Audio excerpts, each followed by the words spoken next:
Today we're going to make tamales, and while I'm going to give you the basic general instructions, there's an art to cooking. You can follow a recipe, of course, but there's nuance to it.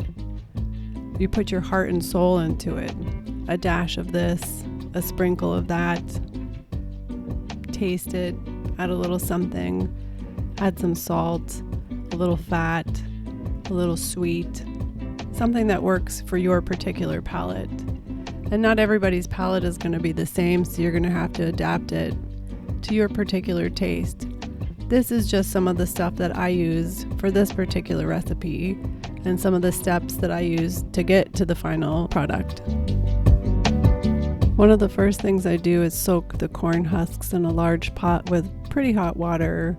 I start this at the beginning of the cooking process so that they will soak while I'm preparing everything else. I generally soak the entire bag, sometimes two, depending on how many tamales I'm making. And any of the extras I'll dehydrate and save for use for another day. The next thing I do is I start to prepare the filling. And here's where personal taste comes into play pretty dramatically. I like garlic. I tend to like a lot of garlic. You can use 1 or 2 cloves or 10 or 12, depending on your taste. I think at least 4 or 5 is a good start. And I didn't mention this in the beginning, but this recipe makes about 48 or so tamales. So depending on how many you want to make, you can half or quarter the recipe. So when I'm cutting up the garlic, I like to do a nice mince. However you want to do it, it's up to you. You could use a food processor, a knife, or one of those fancy little gizmos that chops it up for you that you can buy in infomercials.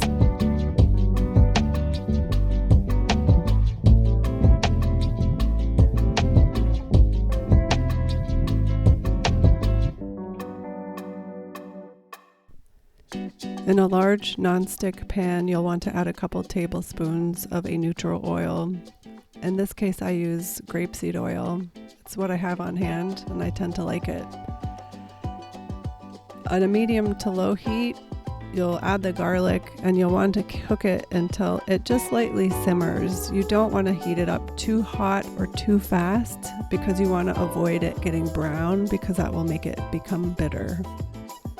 This generally takes about a minute or so. Really, you just want it to be aromatic before you start to add the onion.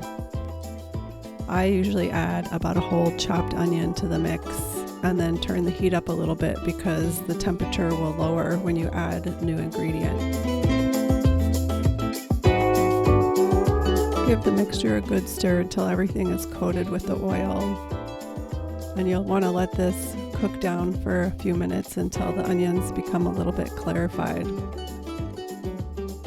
You'll know this is happening when the onions start to get a little bit more clear and a little bit less opaque.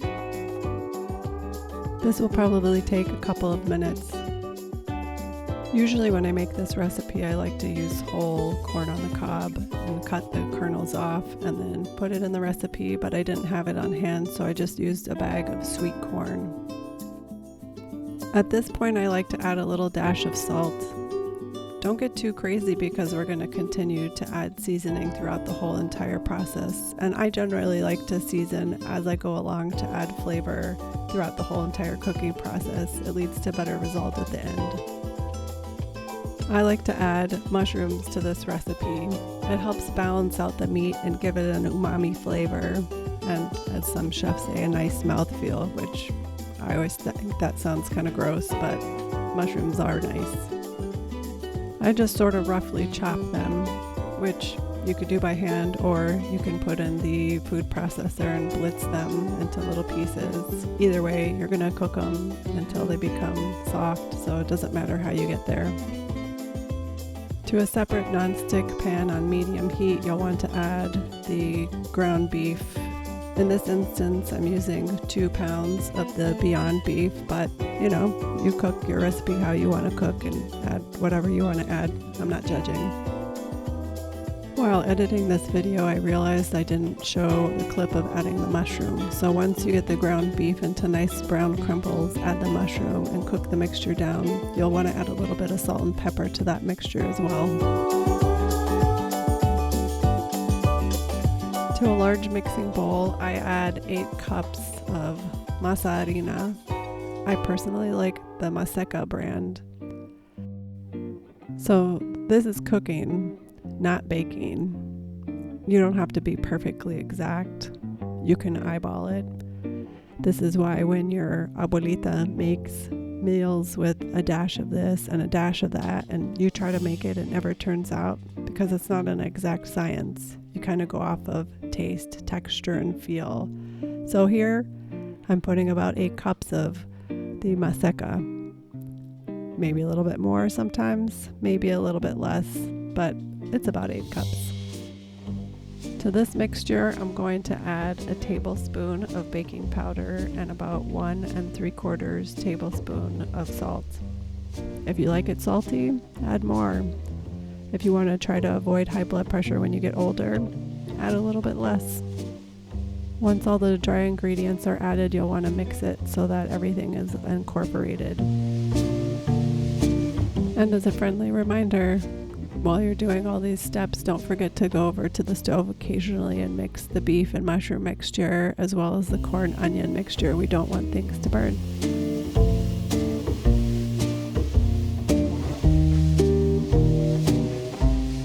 Next, you'll want to measure out 1 3/4 cups of a neutral oil. Like I said, I use grapeseed oil, but you can use canola oil or sunflower oil, and pour it into the flour mixture. Now this next part is the fun part. I tend to use a gloved hand. You don't have to, but you'll want to mix the oil into the flour until it gets to be like a sand consistency, and when you squeeze it together, it holds its form.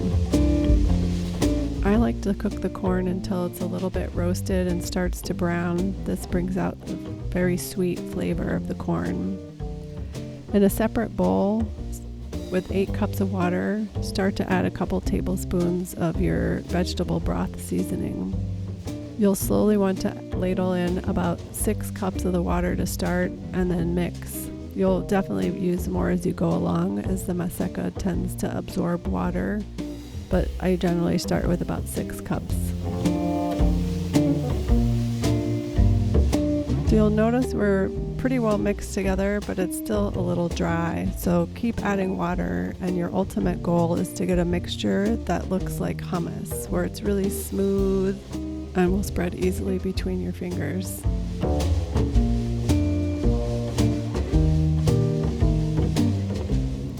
By now the corn will be done, so you'll want to add it to the beef mixture and cook for just a couple more minutes to incorporate all the flavors. Now it's time to assemble everything. You'll want to get a pretty decent dollop of the masa on a dough scraper and spread it evenly on the middle of your corn husk all the way to the end of the corn husk. You'll want the wide part of the corn husk facing you and the narrow point pointing away from you. You'll put a spoonful of the meat mixture in the middle with a little dash of cheese. You don't want to overfill it. And then fold the corn husk edges over and then flipping over the end. You can tie the corn husk together, but that seems pretty time consuming, so I rarely do it. Also, make sure when you take the corn husks out of the water, you want to squeeze out the excess water before you start this process. Then we just repeat the process, scraping the dough all the way to the end, putting a scoop of the meat in the middle, and a dash of cheese. To make this recipe fully vegan, you just have to use vegan cheese.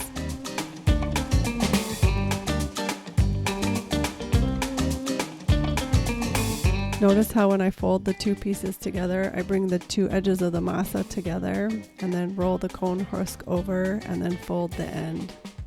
I like to squeeze the tip so none of the ingredients fall out.